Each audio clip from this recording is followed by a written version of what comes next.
Hey, JK here. I want to thank you for sharing part of your day with me.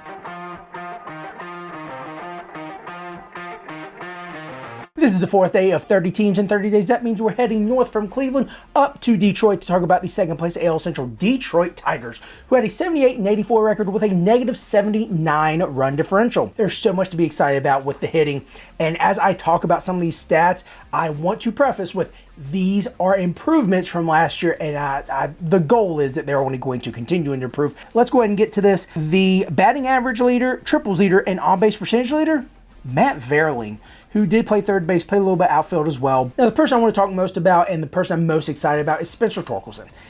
It's no surprise he had a terrible rookie year. He hit less than 200. He was promoted, started the year with the Tigers, then demoted, then came up again and just couldn't get a hold to the MLB pitching. So his rookie season, he had 99 strikeouts and only 37 walks.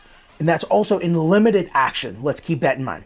Now, his past sophomore season, second season, he had 171 strikeouts. He did lead the team, and that's not great. But he also almost doubled his walks and had 67. Now, you might just look at that and say, wow, dude, you strike out a lot and you do walk some, but that's also a second-year player. That's someone who is showing improvement, and he's leading the team in runs, hits, doubles, home runs, RBIs, total bases, walks, slugging, and on-base plus slugging, just like I talked about before. So if you're leading the team in all that, you are seeing improvement elsewhere. Talking about improvement, Kerry Carpenter saw a huge improvement. Let me talk about him because I had him on my fantasy team, and I was really happy with his production from May until June with a shoulder injury. So before that, he had 217 batting average. In 69 at-bats, he had only 15 hits, 2 doubles, 4 home runs, and 5 walks. So after that, he had a 289 batting average, 16 home runs. He had 27 walks. He even had some solo base. He had 6. So something happened. Obviously, something clicked with him, and that's what I like to see. He did slump, a little bit in that time, but it's expected. Like, even the greats slump. Now, not like a Chris Davis first 27 games of the season slump, and not Jake Sawinski, who went 0 for 29 2 or 3 times last year. But the point is, Kerry Carpenter had lows, he had highs, and he finished pretty high. Now, he is going to have some competition in the outfield this upcoming year, but if he is going to be able to be in the lineup, he should provide a little bit of a spark. And I'm not saying he's going to be your pace setter. I'm not going to say he should be number 1 outfielder for you, but definitely 4th or 5th. Talking about outfield and talking about injuries and coming back and then showing how good you are, Riley Green. Now, last year, everyone was talking about how good he was supposed to be because he had a little bit of time in 2022 up with the Tigers, did very well. So 2023 was supposed to be his time. Well, of course, he had a toe injury that put a damper on his expectations, and no one really looked out for him. Well, I went ahead and I did grab him in a few leagues, threw him on my IL, and it definitely paid off. So I want to talk about the time that he played in 2022 and 2023. So the time in 2023, he played in 6 more games, 2023, than he did in 2022. Now remember, 2022 he was called up. 2023 he was supposed to stay up. But he missed that much time to where there was only 6 more games played at the major league level in 2023. So in that time, he improved his runs, hits, doubles, home runs, stolen bases, average, on-base percentage, slugging, and on-base plus slugging. He also improved his strikeout rate. So the minus are the things that didn't go well. He had the same number of triples. He had 5 less RBIs, and he had 1 less walk. This kid's going to be talented. I don't think I need to tell anyone that. I don't think that's a surprise to anyone. But Riley Green should be at least a 3rd outfielder for you. He's got some protection in the lineup. He's going to have some guys around him that he can either drive in or can drive him in. He's going to be stealing bases as long as the toe doesn't bother him. And with that contact that he's made and the improvement he's made, I feel good about him. Again, he's going to be one of my top outfielders. You may not have heard much about him, but Matt Vierling, the guy I talked about who led the team in some of those stats, he's a utility guy. But he often plays third. He plays a little bit outfield. He didn't play first. Not going to be a shortstop, but second and third base, he is able to play there for you. A little bit of pop. He had 10 home runs. He's going to be fighting for that third base position this upcoming year because I do feel like there's going to be some other infielders, whether signed in free agency or on the team already, that's going to be fighting for some playing time. One of those guys, especially at second base, is Colt Keith. Now, this guy is already generating buzz because he signed a pretty big contract. History because he signed the largest extension by a Tiger in their history, one of 7 others to do so. So signed such an extension, only 7 others in Major League history to do that. Second base prospect, number 2 in the Tigers organization between AA and AAA this past year. He had a 300 plus batting average, which is great. 27 home runs, 101 RBI. So he has some power, but he did have 121 strikeouts to 60 walks. That's not terrible. He's showing he has some plate discipline, but he may very well be selling out for home runs. With 27 across double and AAA, that might be something for him to work on, but he's got a little bit of speed on the base paths. 3. I'm not saying he's going to be still in Esteury Ruiz or Cunha numbers, nowhere near Ricky Henderson numbers. I'm not saying that, but if he's going to be having that pop, he might also surprise you with a stolen base every now and then. The biggest thing for him is the competition, which there's not a whole lot of competition, but the point is, if some of these other guys, Ibanez, Verling, like we talked about, Andre Lipskius, and Wenzel Perez. Wenzel Perez does have some good pop. He's going to be able, hopefully, to make the jump up to the major league level here in the next year or two. But the point is, little bit of competition, and they may very well have more, and they do have more MLB experience in him. So that might be the factor, the driving factor that gives them at least the start over him, especially if he starts to struggle.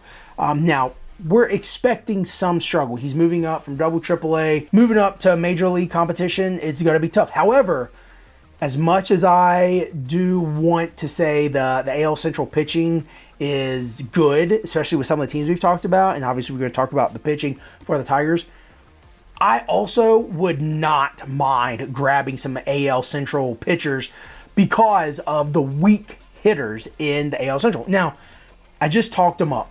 Now I'm going to talk them down because I'm going to get to the pitching, and Tarik Skubal, he missed some time. 2023, started 15 games. He had 7 wins. He had 80 innings pitched, a 2.8 ERA, and a .9 whip. 102 Ks and only 14 walks.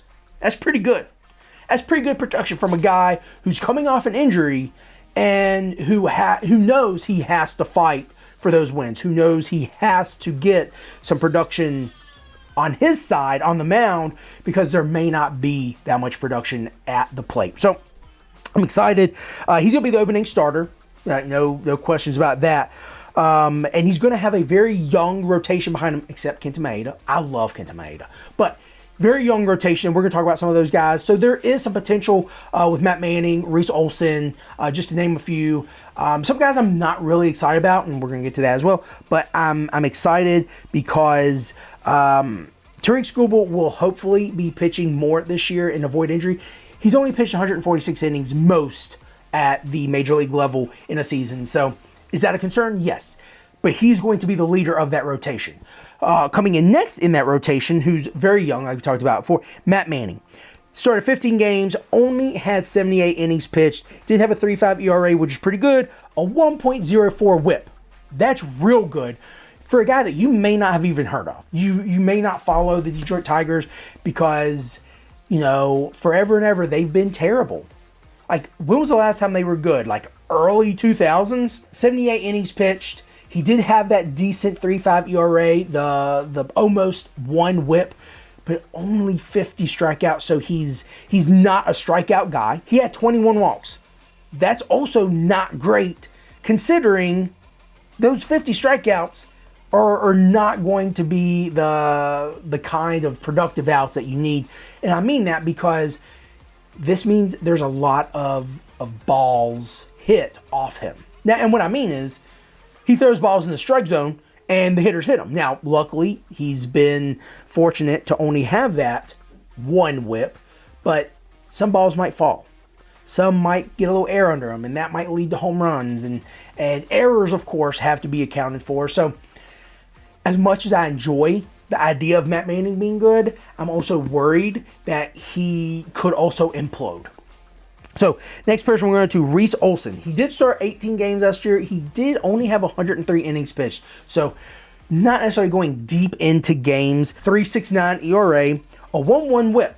That's pretty good. 103 strikeouts to 33 walks. So that is much better than Matt Manning. I'm more excited about Reese than I am about Manning. They have to make sure they are being productive with their strikes and with their balls. And that means don't get your pitch count super high. Matt Manning pitched 78 innings, and then Olson hit 103.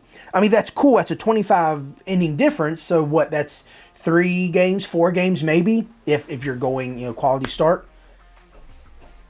So you have to pitch deeper into games, because I know for a fact Casey Mize isn't going to. Now, that's the sexiest name on this list, because he had so much hype, and still does have hype. Now, he did miss last year with the Tommy John surgery, missing part of 2024 potentially to see how recovery goes. But this is the thing.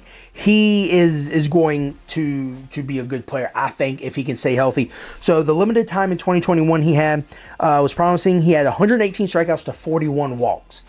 That's pretty good. Now, I know we just talked about Olson having 103 strikeouts to 33 walks. So now you add 15 strikeouts and 7 walks. Not a great ratio, but if you can continue to improve on the strikeouts that are already high and hit the walks and get those a little lower, maybe have them put the balls in play, especially if they're outside the strike zone. That means they're probably going to be ground balls or bloop hits that hopefully are caught by the outfielders. That could be something that helps. So Casey Mize, Reese Olson, Matt Manning, Trey Skubal, very young pitchers, I think 28 and under. So if they can stay healthy, that's the biggest thing, health. They're going to be a really talented rotation. Next guy, the old guy, Kenta Maeda. He started 20 games last year. He missed May and most of June because of an ankle injury. But in that time, 104 innings pitched, 117 strikeouts, and 28 walks. So you see a pattern. These guys aren't going to be striking out the world, but they're also not going to be giving up a ton of runs. Now, again, that could change because that whip, they're getting a little lucky. He's going to provide leadership.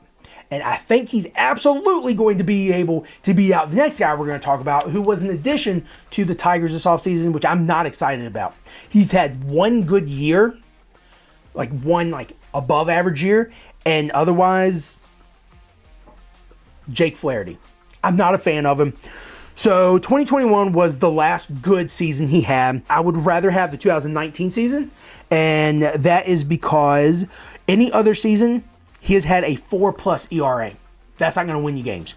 I don't think he's that good.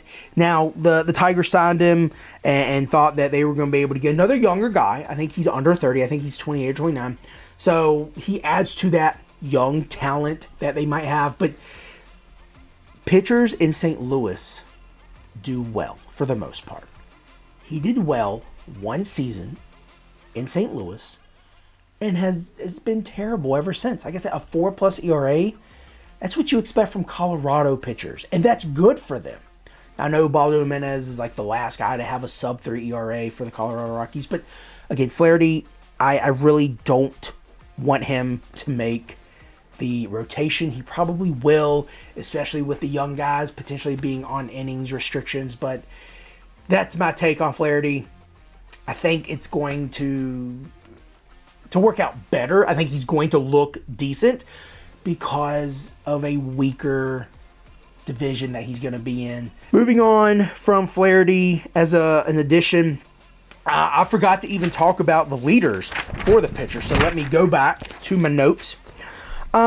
Game started, quality starts, wins, strikeouts, ERA, Eduardo Rodriguez. I call him Ed Weirdo, not for any other reason than I think it's funny. I am a big Eduardo Rodriguez fan, so the fact that he signed with the Diamondbacks, I'm excited. I'm going to go after him because I think that behind Zach Gallen, Merrill Kelly, Rodriguez is going to look great. So Anyway, he led the team for the Tigers last year. Whip, Michael Lorenzen. I think it's funny how Lorenzen led the team in whip. He pitched 105 innings, then went on to Philly, threw a no-hitter, and otherwise couldn't keep the ball in the park. But the real winner for whip and ERA, even though he didn't pitch enough innings, was Tarik Skubal. He pitched 80 innings like we talked about. Of course, saves leader Alex Lange, and then the holds guy, Jason Foley. I don't think the bullpen's going to do a whole lot. If you're going to pick someone up, it's probably going to be Jason Foley. I think he's more consistent than Alex Lange. Alex Lange had quite a few blown saves and had a higher whip than I would have felt comfortable with. Now, he did absolutely win me a week or two in fantasy, and he beat me a week or two in fantasy. Oh, man, that was very frustrating. But the point is, the bullpen situation in Detroit is not necessarily where you're going to want to look at. You're going to want to look at the rotation. Talking about the rotation, we talked about some of the additions. Kenta Maeda, Jake Flaherty. They also picked up Andrew Chafin, who he is such a good sport. He came into the league, I don't know how many years ago, as a starter. He didn't do that very well at all. So then he moved to bullpen, and he's decent. He's not great, but he has a shirt that said failed starter, converted reliever, something like that. Look that story up. So he's going to be a little bit of help in that bullpen. Also, Shelby Miller. We talked about Jake Flaherty being a guy, and is it Jack Flaherty? I think it's Jack Flaherty. So I've been saying his name wrong the whole time. That's how much I don't like the guy.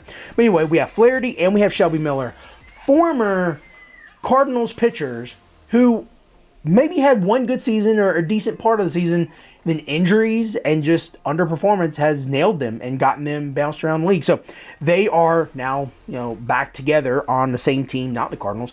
And Mark Canha, however you pronounce his name. I think he's a decent player. He performed when he was with the Brewers. He performed decently when he had the opportunity to play with the Mets. So I think he will fight and be someone Kerry Carpenter is going to have to play better than to get playing time. He's going to be Riley Green, unfortunately, probably Akil Baddoo.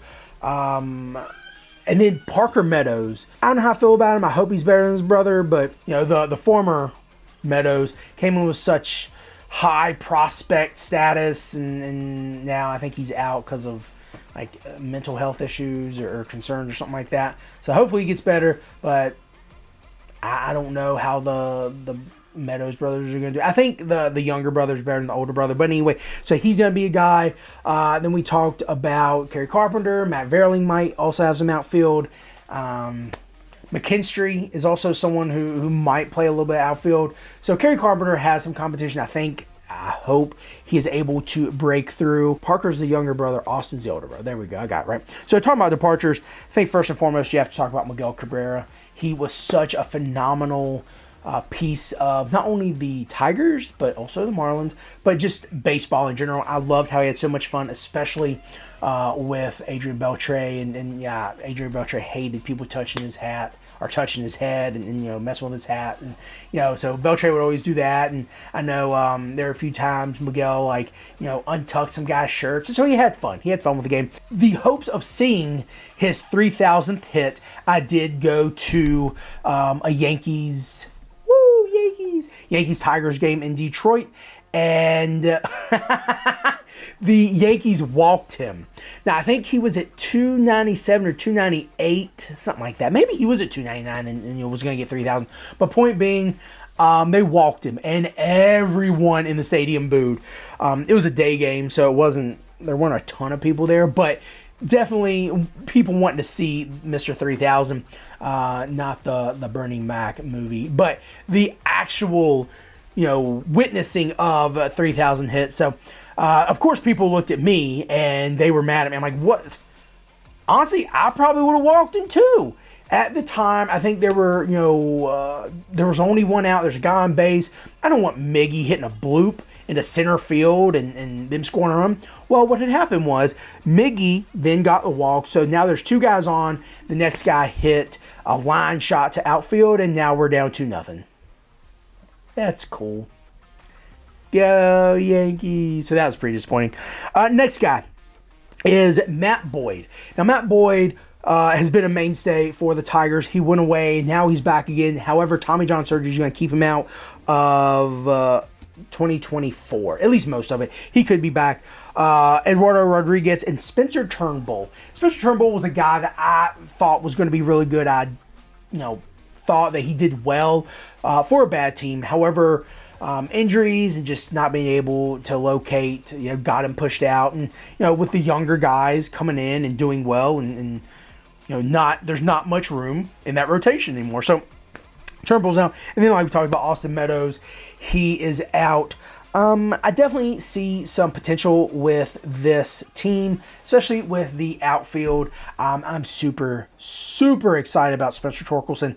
That's the guy I'm wanting to make sure I have in some of my leagues, most of my leagues if possible, because he's going to take the next step.